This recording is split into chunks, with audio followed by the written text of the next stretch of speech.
प्रोनेसिस investor academy के इस brand new video में आप सभी का बहुत बहुत स्वागत है। उम्मीद के मुताबिक ही जब आज स्टॉक मार्केट स्टार्ट हुआ था ना, बहुत ज़्यादा गिरावट, लार्ज कैप्स 3% से भी ज़्यादा गिरे हुए थे। लेकिन आप बाद में क्लोज़र जैसे जैसे पास आने लगा ना, वहाँ थोड़ा रिकवरी तो आया है।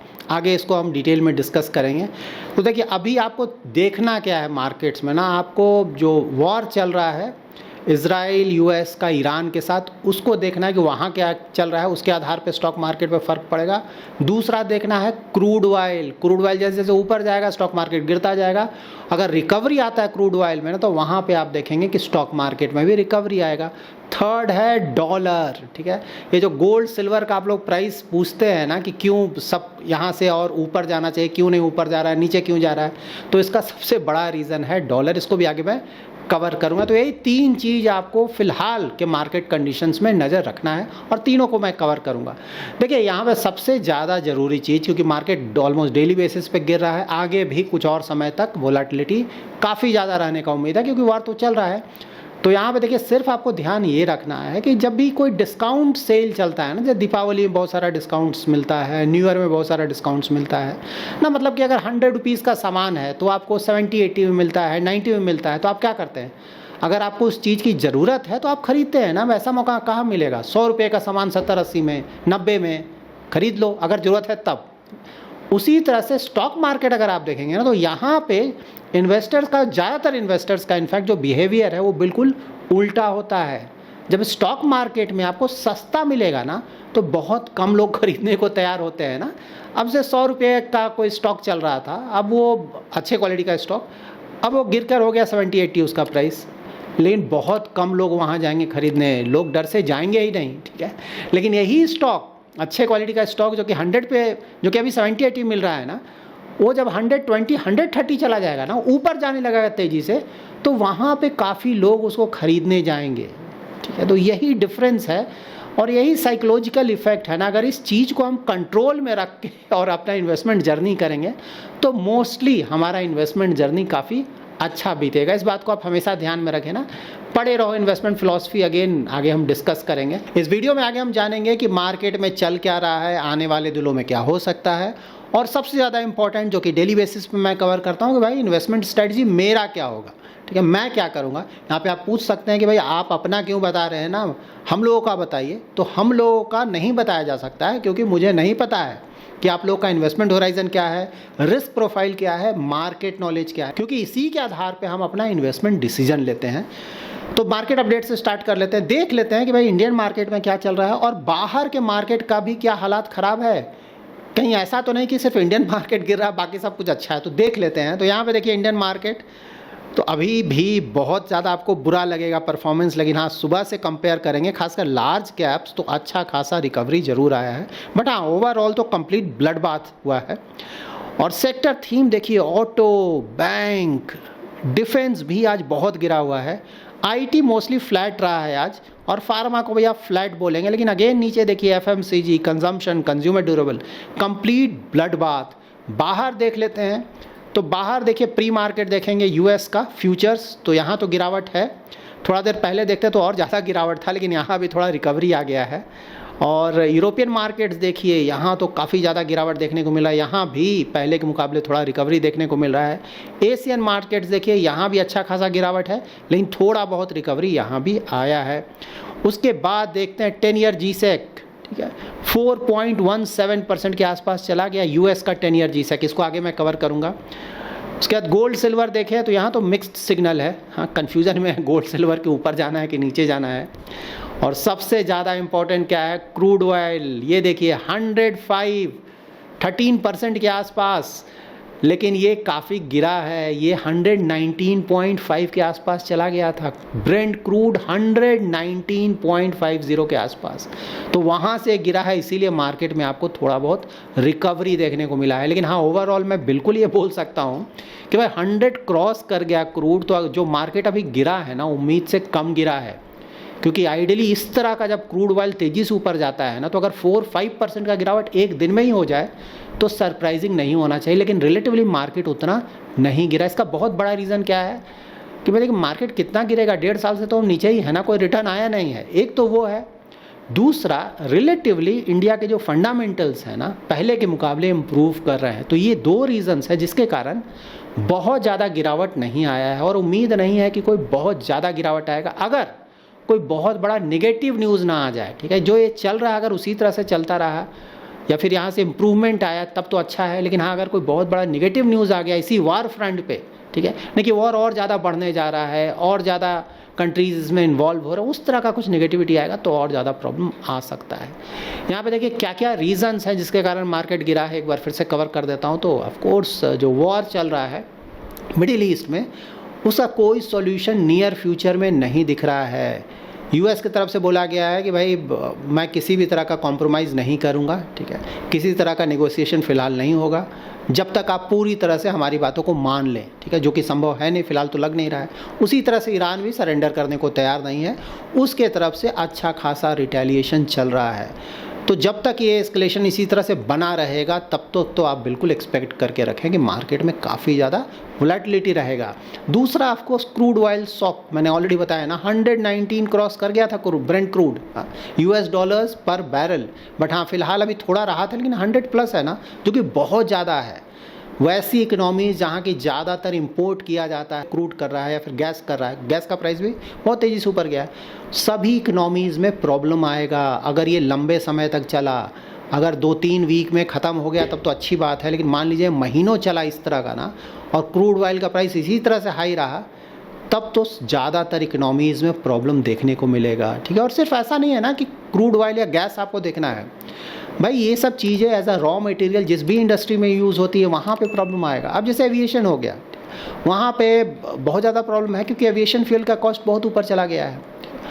उसके बाद जैसे पेंट इंडस्ट्री हो गया, वहाँ पे as a raw material use किया जाता है क्रूड को।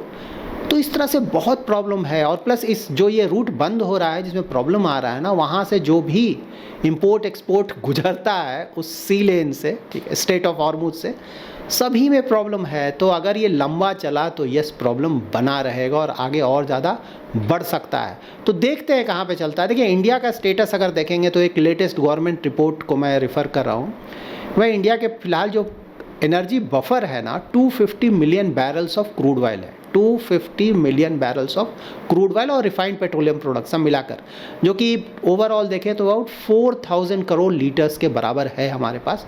और ये सफिशिएंट है कि अबाउट 7 to 8 वीक्स का हमारा फुल कैपेसिटी के साथ इकोनॉमी चल सकता है, तो ऑलमोस्ट 2 महीने के आसपास बोले, ठीक है। लेकिन यहाँ पे ये भी ध्यान में रखना है कि भाई ये जो स्ट्रेट ऑफ हॉर्मुज है उससे हमारा अबाउट 40% क्रूड ऑयल आता है, 100% नहीं, 60% दूसरी जगह से आता है, लाइक रसिया हो गया, वेस्ट अफ्रीका हो गया, अमेरिका हो गया, सेंट्रल एशिया हो गया, ठीक है, 60% उधर से आ रहा है। तो सही बात है, प्रॉब्लम तो होगा हमें, लेकिन ऐसा नहीं कि पूरे इकनॉमी में बहुत ज़्यादा प्रॉब्लम आए, क्योंकि जो 60% है उसको हम 70, 80, 90 तक ले जा सकते हैं। और लेट्स होप कि जो वॉर चल रहा है ये लंबा ना चले। थर्ड क्या है, डॉलर, ठीक है, डॉलर बहुत तेज़ी से ऊपर जा रहा है, ये 96 के आसपास चला गया था, मैं तो रेगुलरली इसको कवर करता हूँ, आप लोग को ध्यान में भी होगा। अब इसको जाकर देखें ना तो 99.45 इस तरह से चल रहा है, मतलब लग रहा है कि जल्दी ये 100 क्रॉस कर जाएगा, ठीक, 110 भी जा चुका है, रिसेंट, बहुत ज़्यादा पुराना बात नहीं है, मैंने भी डिस्कस किया था आप लोगों से। तो उसी डायरेक्शन में जा रहा है, और हमारा रुपी आपको पता है प्रॉब्लम होगा ही, तो रुपी बुरी तरह से गिर रहा है, 92.3 के आसपास चला गया।